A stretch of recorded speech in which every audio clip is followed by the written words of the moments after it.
ગત તારીખ 19/2/2026 રોજ સુરત શહેરમાં રાંદેર વિસ્તારમાં ભવાનીવાડમાં ગણેશ જયેશકુમાર આંગણે પેઢી છે, એમાંથી 35 લાખ રૂપિયા ફરિયાદી શિવરતન વિનોદકુમાર પુનિયાનાઓ લઈ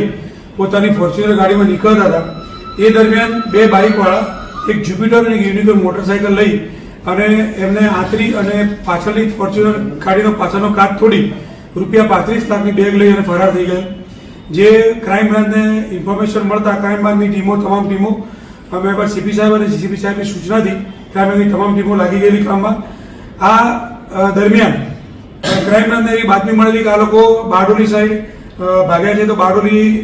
સીસીટીવીના આધારે ક્રાઇમ બ્રાન્ચની અલગ અલગ ટીમો બારડોલી નીકળેલી. ત્યાંથી શિરડી, નાસિક, સાપુતારા આ બધું ફરતા આ લોકો આજે અબ્રામા રોડ પર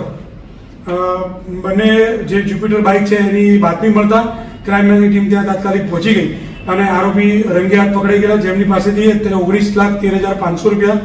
રોકડા મળી આવેલ છે અને એક જ્યુપિટર બાઇક મળી આવેલ છે અને આરોપીને અત્યારે રાંદેર પોલીસ સ્ટેશનમાં સુપ્રત કરવામાં આવશે. લૂંટ આ બંને આરોપીઓ, એક છે અજય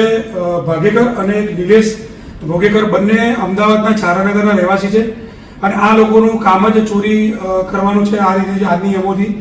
એ લોકો સવારે અમદાવાદથી વહેલા મળસ્કે નીકળી અને પ્લાનિંગ સાથે અહીંયા આંગણે પેઢીમાં ચોરી કરવા માટે જ આવેલા અને આંગણે પેઢીને જોઈ અને જે પૈસા લઈ નીકળે એની પાછળ પાડે, જ્યાં મોકો મળે ત્યાં આ લોકો આ પ્રકારનું કામ કરતા હોય છે.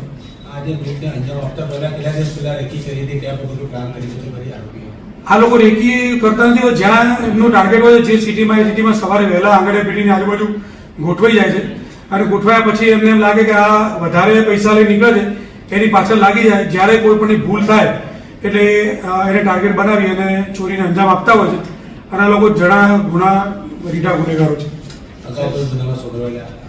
એ તપાસ ચાલુ છે, એમના વિરુદ્ધમાં કેટલા ગુના અગાઉ નોંધાયેલા છે અને